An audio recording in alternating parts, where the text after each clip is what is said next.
everyone, welcome back to my channel. My name is Chia and today we're going to be doing the August reading wrap up. It is that time of the month again to go over all the books that I read. It is currently September 1st and I'm so excited that it's already about to be fall around the corner. I'm so happy that we are able to go into our fall reading era right now because fall is my favorite time of the year, and I just wanted to go over all the books that I read in August. So as usual, let's get started with my stats. So this month I read 10 books and I read a total combined of 4,697 pages. The genres that I read through were about 5 fantasy romance, 1 science fiction, and then 4 contemporary romance. I read 8 physical, and then I read the other 2 on my Kindle because one of them was an ARC and the other one was a book that I don't have a physical copy of. My average rating was 4.11, so it was actually a good reading month this month because I read a lot of amazing books, and one of them was actually a 6-star book.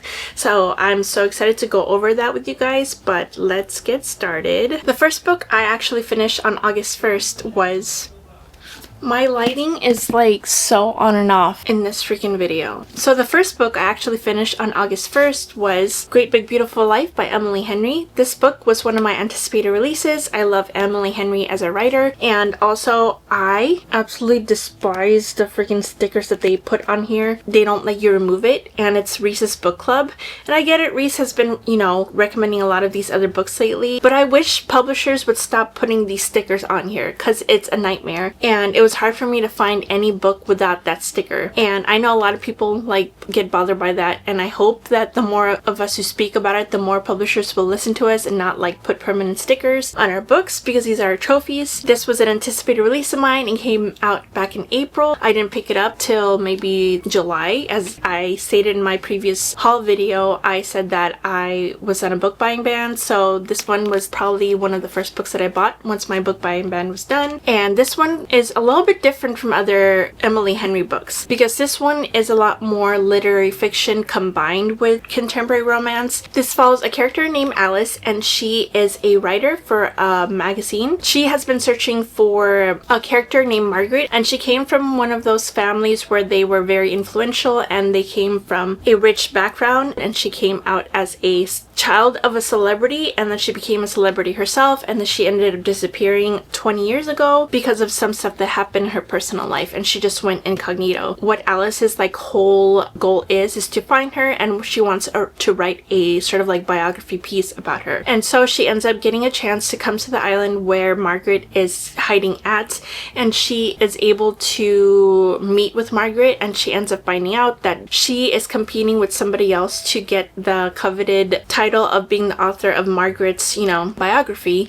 And so she ends up finding out that her rival is Hayden, and Hayden has written a lot of other literary fiction works, and he's written a biography that was acclaimed. I think he won a Pulitzer Prize for his writing, and then they end up competing to see who would write it. It alternates between her and Hayden's relationship as well as going back into the past to start over to find out where Margaret's past started from and how she became who she became. And there's sort of a big twist kind of at the end because there's some stuff that you find out that is pertaining to Margaret's backstory. And I actually really like this. I ended up giving it a 4.5 stars.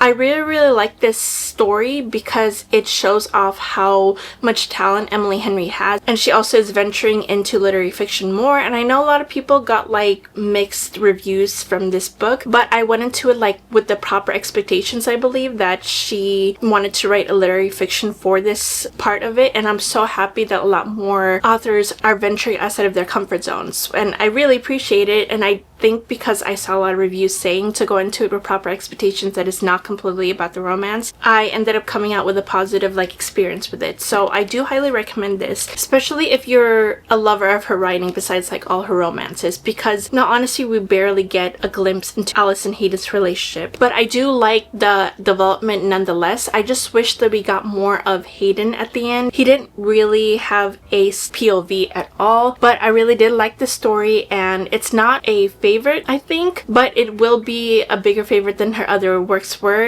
And at this point, I think I only have like maybe one more book left of Emily Henry's to read all of her backlist, and I'm so excited for that because I love all of her writings. And there are some more favorites than others, and some that I've given 5 stars to and some that I haven't, but this one was like really good and it's high up there, so it's 4.5 stars. The next book that I actually read was on my Kindle, and it's Dark Fate. It's the first book from the Ruthless Boys of the Zodiac, and it's sort of like the, I guess you could say, prequel prior to Zodiac Academy. I read the first 3 books. I am following Jamie's reading order. I am currently finished with the first book, and this follows a character named Elise, and Elise has sort of like a mystery thing that she's following, and she is attending a different academy that is not Zodiac Academy. I can't remember at the top of my head what it is. There's 2 warring gangs, and she ends up getting caught in the middle because she ends up like getting close to both the leaders of the gang. And I like that she is sort of like a vampire as well, and it's a prequel to Zodiac Academy, so the stuff that happens in this whole entire series happens prior to Zodiac Academy. And I was told to read this because a few of the characters that are in Ruthless Boys of Zodiac, they appear in the next few books afterwards. Like they start appearing in book 4, and I just wanted to get the complete experience because I am having a fun time with this whole entire series. I think it's just a bunch of like foolish like stuff that are happening and stuff that you shouldn't take too seriously. I think that's the whole entire point of this whole entire series, including the Zodiac Academy, because you're just not supposed to take it too seriously, and I came in with it with those expectations. I just didn't like that. Like I think it's a reverse harem because she does kind of go to a bunch of different flirtations with different people. It's different with this school because if you know the story of the Zodiac Academy, there's like 4 different heirs who are the big ones in the academy, but here instead of the heirs, they are called the 4 kings of the academy. I had such a good fun time with it. I actually really like the female main character, and I'm actually curious on who she will end up with at the end because I'm not too familiar with reverse harems, whether or not she is gonna have like multi people that she's gonna end up with at the end, or maybe it's just her moving on to different relationships until she really finds out who she wants to be with. I'm having a lot of fun with it, and I'm glad that I'm reading it. It's sort of like good palate cleansers in between like other fantasies that I'm reading. I've mentioned this before that I'm going through like the big Zodiac Academy. I'm like making a big video about it, and that probably won't be posted till probably like next year because I'm taking my time with it, because I feel like if I like binge the whole entire series including the Ruthless Boys of the Zodiac, I would get so burnt out. I ended up giving this 3.5 stars. There's a lot of like spicy stuff that happens in this book because it's a reverse harem. I am liking it so far, and I can't wait to continue with the second one. There are 5 books in the series, so I do want to finish all of them before I continue on with the Zodiac Academy. Okay, sorry if anything looks different. I had to delete some stuff off my SD card because apparently it was full. To continue on, I did read Ellen Hildebrand's The Hotel Nantucket. This was my first book I ever read by Ellen Hildebrand. I've heard nothing but great things about her summer romances, and this one follows characters who work at the Hotel Nantucket. And a lot of her books are set in Nantucket because that's where she lives and that's where she's from, and it gives such amazing summer vibe. It's a book made for nosy people. So it follows characters who work at the Hotel Nantucket, and the main thing is that they just reopen their doors, and this Hotel Nantucket is meant to, you know, have a lot of like bad stories about it because it has shut down every few years every time it's attained a new owner. And also there's supposed to be like a ghost that haunts everything in this hotel, so it's like a paranormal thing also. But I honestly really enjoyed this book. I highly recommend the audiobook because I did get like 60 pages into this, and I felt like I was dragging a little bit when I was reading it. So I found the audiobook on Spotify, used some of my Spotify hours to read it, and I highly recommend. I thought it was like really fun because it explored different like views of the hotel. It explored like the owner of the hotel and also the manager of the hotel, who's named Lisbeth. She has like a sad backstory because she was in a long year relationship where they worked together. He was a chef at a hotel. She was like the marketing person for it, and she found out that he was sending inappropriate text messages to one of their coworkers, and she ended up breaking it off with him and ended up quitting her job over at the restaurant, and so that's how she got her manager position in the hotel. So it follows her recovering from that, and there's like just a lot of funny stuff that happens. It's like watching like a trashy reality show set in a hotel, and also the summer vibes where it's like a lot of seafood that they're eating, and then there's a chef that like ends up working there too, and he makes all these different foods for the hotel, and their main goal is to impress this Instagram influencer who is a mystery, and she goes around to different hotels and has like high expectations from all these hotels and makes like demands, but no one knows who this person is. She's never given like a 5 keys to anybody. That's her rating system. It's keys instead of stars, and so the highest she's ever given was like 4 keys, and the whole entire owner's goal is to get 5 keys for his hotel because it's this big extravagant hotel that only has like 30 rooms in it, so it's very exclusive. The different characters that you interact with in here, so it's very interesting. I didn't get like 5 stars feeling from it though. It's very, very rare that I give contemporary romance 5 stars, but this one was really good, especially if you're still trying to hold on to summer. Yes, I highly recommend this, and I'm so interested to pick up more of her books once it gets to like the warmer weather, because right now I'm kind of over summer. But the next book that I also read was Problematic Summer Romance by Ali Hazelwood. This follows 2 characters named Maya and Connor. It's an age gap romance. Maya is, I think, 23 years old and Connor is like 38. He's best friends with her brother, who is also like way older than her. They have like a tumultuous relationship because she lost her parents when she was really young. Her brother became like her legal guardian and everything, and she ran through a lot of rebellious stuff, and she ended up getting close to Connor also while she was growing up. And so the characters that they follow, sort of like a sequel, I want to say. It's not really a sequel, it's like interconnected standalones. Her older brother is named Eli, and his love story with a character named Rue were followed in Not in Love, I believe it is, and that was the first book before this one, so I'm interested to read that book. I thought this book was really good for the summer because it is set in Italy, in like southern Italy, because her brother ends up having a destination wedding and he invites all of his closest friends plus obviously his sister to this wedding, and she had sort of like a past with Connor as well, and she has like a huge crush on him. And I thought it was okay, the romance, because I didn't appreciate that the age gap romance just brought out more of her immaturity than anything. She at points kind of annoyed me because she felt like she was kind of begging for his attention, and I just didn't feel that kind of strength from her character. I did like the ending though. I thought it was sweet, but I thought the overall third act conflict kind of got fixed really fast, and I just didn't like that, so I ended up giving this a 3 stars. I do want to read more of Ali Hazelwood's writing. This was like my first full-length novel of hers. I do love her writing. I appreciate the fact that she puts a lot of STEM females in her books, which I absolutely love because I love career-driven characters and also intelligent characters as well. I found that there was a lot of words that she wrote into this book that I did not know existed in the English language whatsoever, so I had to look up a lot of their meanings. It opened up my vocabulary, so I gave this a 3 stars. It didn't like wow me or anything, but I thought it was a good summer read. I read This Summer Will Be Different by Carly Fortune. This follows a character named Lucy, and her best friend Bridget is from Prince Edward Island, and there was a one summer like 5 years ago where she and Bridget ended up going to visit her family over in Prince Edward Island. Lucy ends up landing first because Bridget missed her flight, so she ends up spending one day by herself at Prince Edward Island. She runs into somebody named Felix,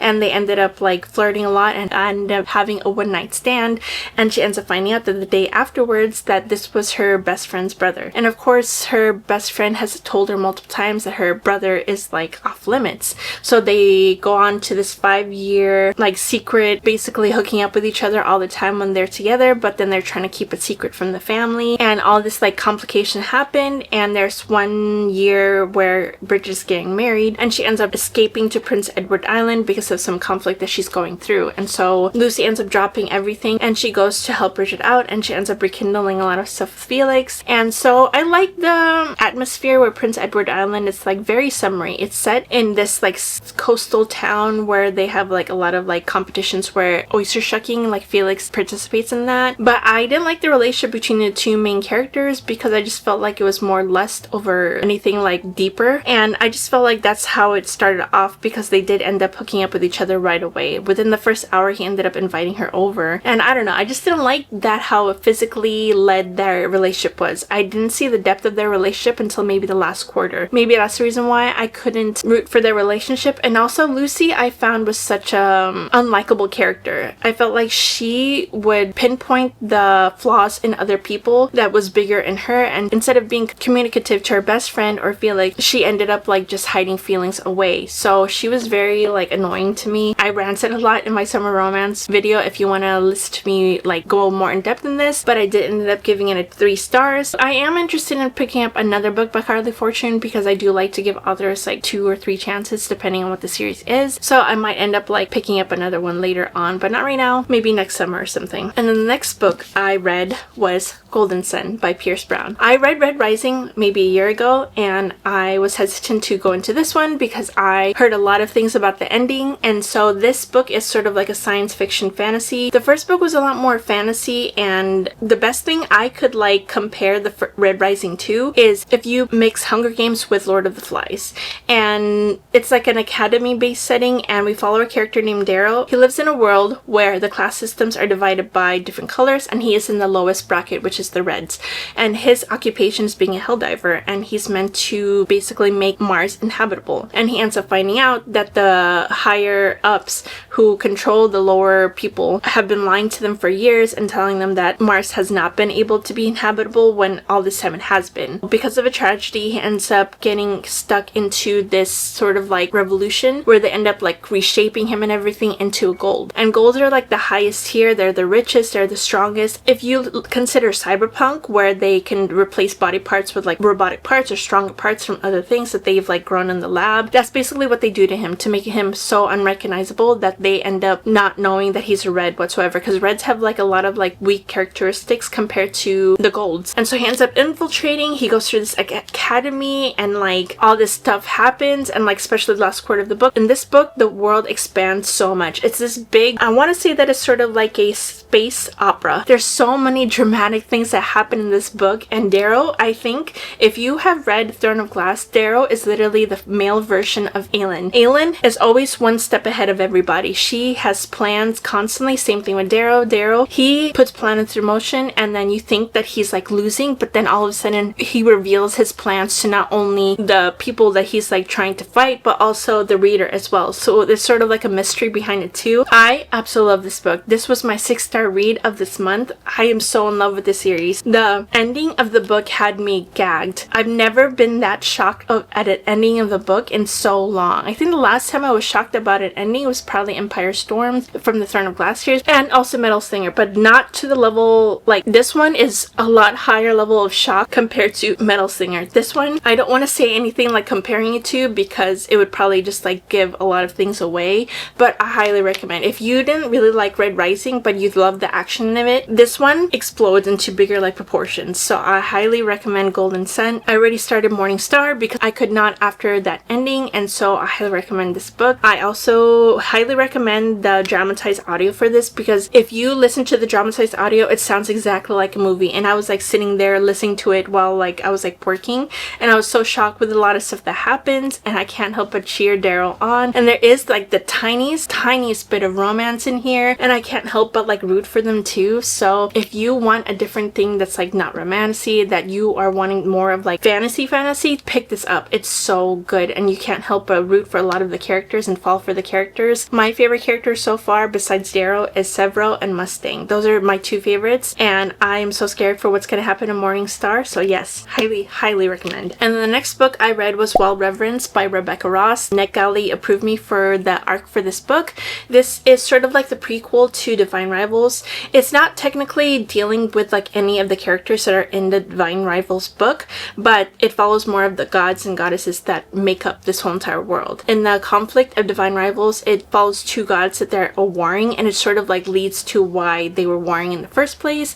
And you also start off with a character named Matilda. Matilda is sort of like the message bearer, but she was like foretold to be much more, because she is half a underling, which is like more of like the underworld gods and goddesses, and also she's half skyward, which is like more of like, think of like Olympus. And so because of the perfect mix of that, she was foretold to be something else. And every time like a god or a goddess has like their power come into, or gets their strength and everything, or they expand in the world, a star or constellation ends up being in the sky. When she was born, she was foretold to be something greater, but then the person who foretold her future could not obviously say what was going to happen, because they didn't even know themselves. And then she goes off and ends up like interacting with a human, and they end up kind of like sort of forming a friendship and then falling in love, and like it follows them and her relationship with Vincent. And so if you loved Divine Rivals, the writing of like Rebecca Ross and everything, because I absolutely loved her writing, this one takes it to like the fantasy version of it. I like the fantasy in Divine Rivals, but we didn't really focus on that, and I wish we did. And this one like fed me with like all the fantasy and the lore, and then you see the backstories of like all the gods and goddesses and how they led to where they were in Divine Rivals, and that was, I felt like, what was missing from the whole entire series. So I highly recommend picking it up, and I thank NetGalley for letting me have this arc, and I'm so happy that I read it. And I believe it comes out tomorrow, actually September 2nd, so perfect timing. And the next book I read was A Queen This Fierce and Deadly. This is the 4th book in the Kingdom of Lies series by Stasia Stark. I've been slowly making my way through this 4-book series over the past year. It's very reminiscent of like mixture of Throne of Glass and like every other fae romance out there. It's not really anything new. If you are a beginner at reading fantasy, I would suggest going into this series because the world building is not that complicated. Stasia Stark is really good writer, and I love how she fleshes out her characters. I think I ended up giving this book a 3.75 because I felt like the ending kind of wrapped up really easily. The forefront is definitely the romance, but there are a lot of political intrigue that happens as well, and you learn more of like the different worlds that happen, and there's like a big war that this obviously leads to because there's stuff that like people are oppressed in certain parts. Our female main character is named Priska. She's half fae, half human, and they're called hybrids in this world. Unfortunately, she lives in a world where they are babies, their powers are taken away from them and given back to the gods. That's what their priests and priestesses want them to do. That's what like the king has ordered for people to do. And when they're 25, they are given their powers back, but they are tested prior to make sure that they don't have any powers.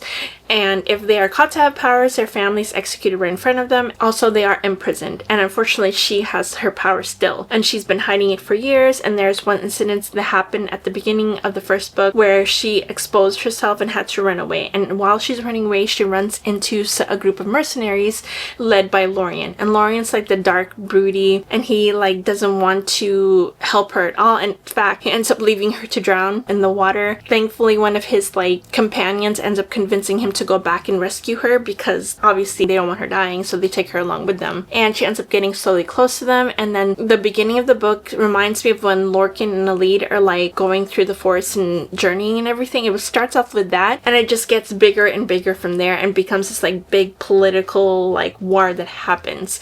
And I highly recommend this. It's just that it's not gonna be a favorite series of mine. I'm happy that I finally finished it, but I felt like the ending came on too quickly with all like the stuff that we were building up to. I didn't really connect to the main romance between the female main character and the male main character. I enjoyed the side characters a lot more. In all honesty, I thought their romances were built towards more, and I heard somebody describe this like a slow burn a while ago. I don't think it's a slow burn whatsoever. They kind of like really got into the physical part of their relationship really fast in the 1st book before they even got like into the depths of it. And so I just didn't like their whole entire romance. So I think that's the thing that kind of threw me off about it, and I just felt like the solution at the end was kind of really easy. But anyways, I did end up giving this a 3.75, but I do highly recommend the series if you are wanting a nice, easy, uncomplicated fae romantasy. The second to last book that I read in August was Dawn of the Cursed Queen by Ambervina Cole. This is the 3rd book in the Gods and Monsters series. It's the last one that's out. This 4th book that is coming out in the end of October. This is sort of like I guess you could say a dark urban fantasy. A lot of like the sad stuff happens. We follow a character named Diana Martinez. She is the morally gray one. She's like 1,000 years old. I love her because she's such a badass, and she ends up falling for a character named Samkael. Samkael is like a god from another world. He's the god king, and he is meant to lead all the celestials, and then also they were meant to be each other's enemies because she is an Igmorthan, which is like a shape-shifting vampire. She can literally drink the blood of like any creature, and she is a morally gray one. I love her so much. She does everything and anything for the people that she loves. She doesn't care who she hurts. If they end up hurting the person that she loves, they will have hell to pay and they will deal with her, and she's becoming such a strong, formidable like enemy towards the other enemies. And it's just, there's so much that happens in the first 3 books of the series. It's gonna be a 7-book series. This one I gave a 4.5 to. The 2nd book is still my favorite. I don't think it was like similar to that at all with how I felt about it. It just didn't give me the 5-star feelings that the Throne of Broken Gods did, but I love where it's going. But the ending kind of confused me a little bit because it's heading towards something that I didn't think would be explored in this book. And I don't want to give anything away, obviously, because it's like a 3rd book in the series, but I'm excited nonetheless. And I love Sam Kyle's and like Diana's relationship in this. They're perfect for each other, in all honesty. They are like equals in every single way. Like, he is the strongest like god ever, and he's like labeled the world ender,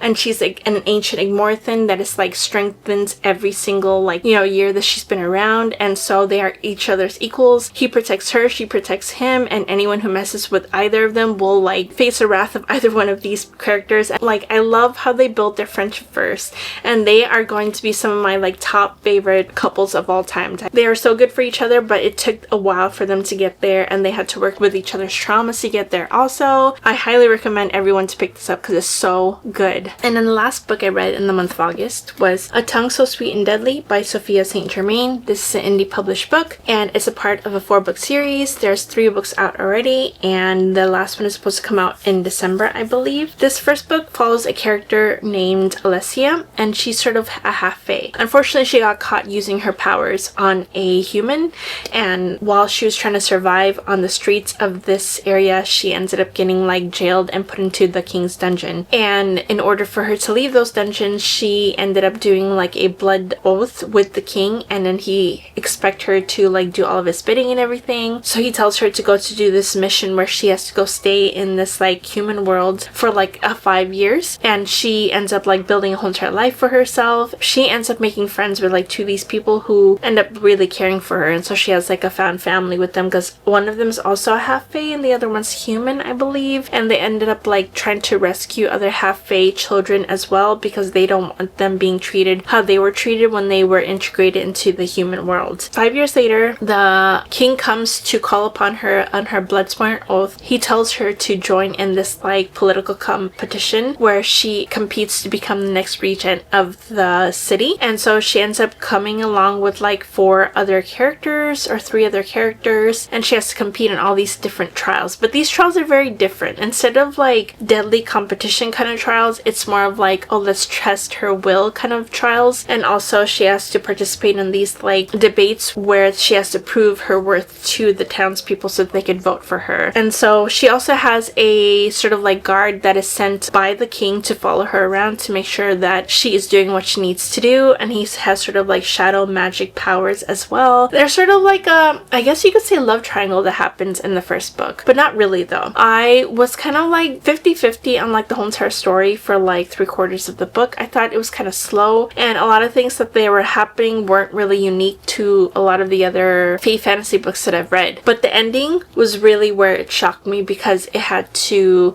show me this twist that I honestly was not actually expecting. I was like more focused on other twists that were gonna happen, but I do recommend this book. Just go into it thinking that it's gonna be really slow at the beginning because really nothing really happens until maybe the last quarter of the book.